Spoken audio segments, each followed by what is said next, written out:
Yes, mbaniriza kadde kano mwasibye mutya mwenna ba following Fahad TV nembebaza nibagamba nti mwakola kyamaanyi okubanga mwasubscribing ate ne munyiga kade wano mbani updates na value mbana mawuli agaba gatambula okwetuligwanga lya Uganda nimbagamba nti ka comment section we kali awo so ntero baka mu ka comment ngatosika ngo following nabatanzi alabudde Lwasa Emmanuel Seburwasa yali sebagalagena ku birthday party ya Nabatanzi yaguno omwezi guno gwa June jukira birthday ya Nabatanzi yabadde omuguno mwezi gwa June wabula Nabatanzi yongedde okubanga alabula Lwasa ebintu byonna byakola bisinga bikoza kamanyiro kakati no Nabatanzi yafunye dda bannamateka bagenda okubanga bakola ki bamembako kubanga avunana Lwasa jukira Nabatanzi azenga awoninga Lwasa ndoza yabirabanga katemba bensonga ndoza yalaba alina ssente nozalaba Nabatanzi tana kyayinza kubanga kola ki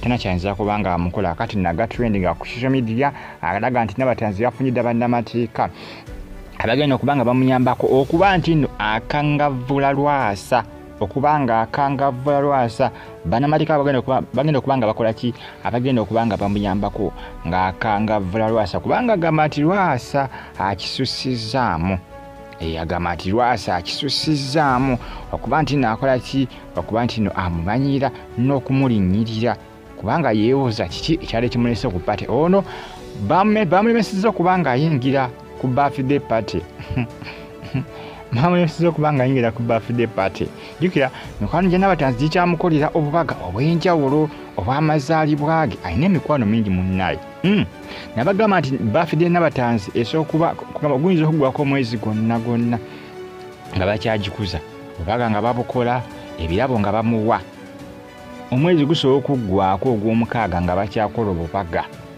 ebirabo ng'akyafuna kakati nalabudde Lwasa ayongedde okubanga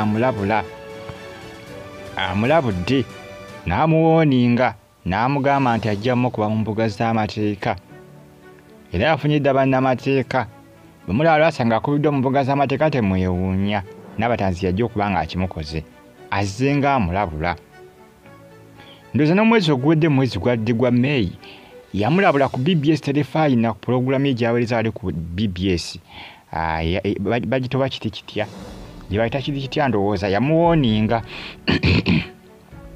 naye gundi yakola ki bagiyita kiti kitya bagiyita oba erinnya esaawo oba saawa ziba 8 Nabatanzi yalabula Lwasa ni Lwasa alema okubanga amuwuliza manyi Lwasa anyoma nnyo Nabatanzi buli kaseera ku social media andoye apostingawo Nabatanzi ng'amusoomooza buli babeera nga bamukolako interview ayogera ku Nabatanzi ng'amusoomooza n'okumutyoboola n'okumusibako amatu g'embuzi nga bwe yatwala ebintu ng'edduuka lyalina eryo emakingi ery'engoye bwe zaali esente za Lwasa ng'emmotoka Nabatanzi gy'avuga eya Range Rover bwe zaali ensimbi za Lwasa jika Nabatanzi alina emmotoka ekika kya Range Rover nene emmotoka zivugibwa abasajja naye omukazi yagivuga Lwasa agamba ezo ensimbi zonna nsimbi ze agamba mbu ezo ensimbi ezagula Range Rover Nabatanzi gy'avuga mbu ssente ze Nabatanzi mbu yazibba nga baawukana abakazi ebisesinga abasinga kikola beetegeeza nnyo abasajja ababakwana omusajja ayinza okulowooza nti alina ssente n'alyoka afukira ezzike Nabatanzi ayinza okuba Lwasa ali amwagalako nsimbi ndowooza yejjusa lwaki yamusisinkana yejjusa lwaki yakolagana naye yejjusa lwaki akkiriza okubeera ne Lwasa ebbanga eryo lye baama newankubadde baayawukana naye omusajja amufuukidde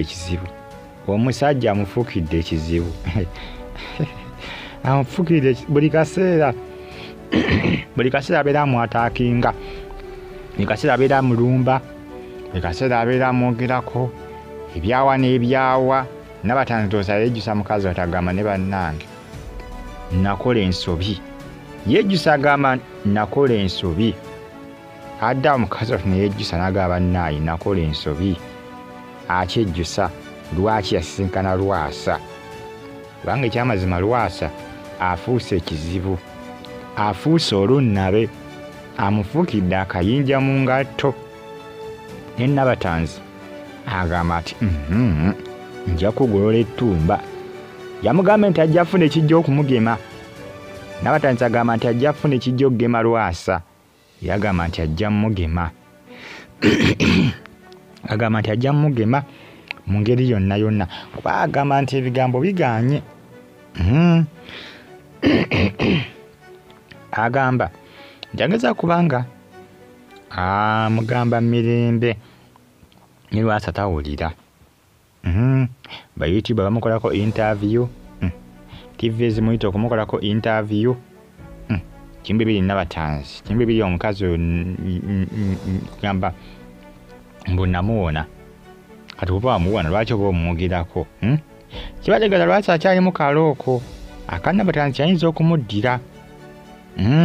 Asinga nga amwisibako bw'asungira ku botiiki ye. Andi agamba Nabatanzi yamuwandulira eddusu mu 2022 yali agenze osima agula katambaala oba butambaala Nabatanzi n'amuwandulira eddusu. Naye kana alimuwandulira lwaki gwoba ozungira ku mulimu gwa Munongo okimanyi yakoowa. Nabatanzi ageza kubanga alaga Lwasa nti yamukoowa ne Lwasa yayesiba ku Nabatanzi. Kivula amugambe n'amugamba emirembe byaganye agenda kukola ki? Agenda kumukola kyatajja kwerabira. Agenda mukola kyatajja kwerabira. Amulabudde Nabatanzi alabudde Lwasa. Akati nojja kuwulya gye bijja okubanga bikomekerera. Yabadde ageza kubanga agenda ku birthday party ye bamulemesezza. Ba bodyguard bo bamulemesezza okuyingira oba yadde anonayo ki mukazi mwayawukana. Abika afuna ddala n'omusajja obwero muliko mufukidde ezzike. Sigamba nti mwali mwagattibwa, sigamba nti alina mwana nti ogenda kulaba mwana. Nti balina mwana wo. Akati no Lwasa bajjamu kuba mu mbuga z'amateeka. Nabatanzi azinga amuwoninga emirundi egiwera amwesonyiwe naye amwesibyeko. Kuba Nabatanzi yagamba talina kyalina kya Lwasa kyonna. Agamba talina kyamubanja kyonna, talina kyalina kintu kye kyonna. Binaggweerawa bagita Faadi TV egifa Adiogi News KBTV egimba bulungi mbaagala nnyo mwenna mweyabalayo nga komenti.